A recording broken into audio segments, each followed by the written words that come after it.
Hello and welcome to Channel 781 Headlines. The City Council's official public input session on the Fernald redevelopment is this evening, Wednesday the 27th at 6 p.m. at 119 School Street. Meanwhile, work has already begun on the portion of the site near 190 Trapelo Road where the city plans to create a large recreational area. Neighbors report bulldozers have been excavating Owl Hill, which has traditionally been used as a sledding hill, although the public is not officially allowed there. At the March 21st meeting of the Conservation Commission, the chair of the commission, Phil Moser, raised concerns that the current work at Fernald may be in violation of the Wetlands Protection Act and presented evidence that there is a stream inside the area currently under construction. The project engineer sent the commission a report from a scientist who said the area is not a wetland, but the commission has unanswered questions about that report, so they voted to hire a second scientist to do a peer review.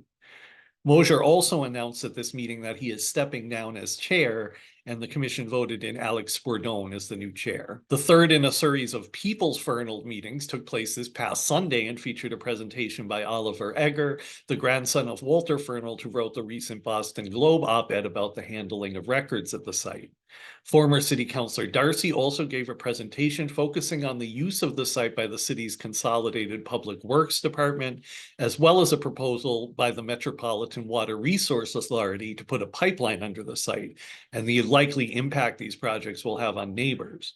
You can find a recording of that meeting on our YouTube. On March 21st, the Traffic Commission also met and approved Mayor McCarthy's plan for Moody Street this summer. That means the street will not be closed to cars, but restaurants that want to offer outdoor dining can apply to use the adjacent sidewalk or parking spaces. Southside City Councilors Logan and Harris were both at the meeting to support that plan. The commission did vote to close Moody Street to cars for one weekend in August for a car show, which the councilors also supported.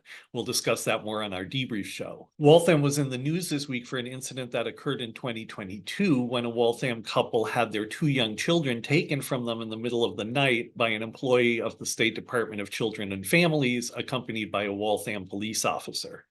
The couple had previously taken one of their children to a hospital where doctors noticed an injury that led them to suspect child abuse.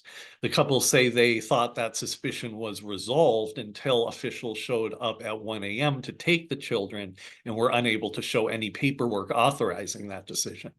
Last week, NBC Boston reported the couple, who now live in Idaho, are moving forward with a federal lawsuit against employees of DCF and Waltham PD. This past Friday, there was a rally at Brandeis University organized by Student Justice for Palestine, the group that was derecognized by the university back in November.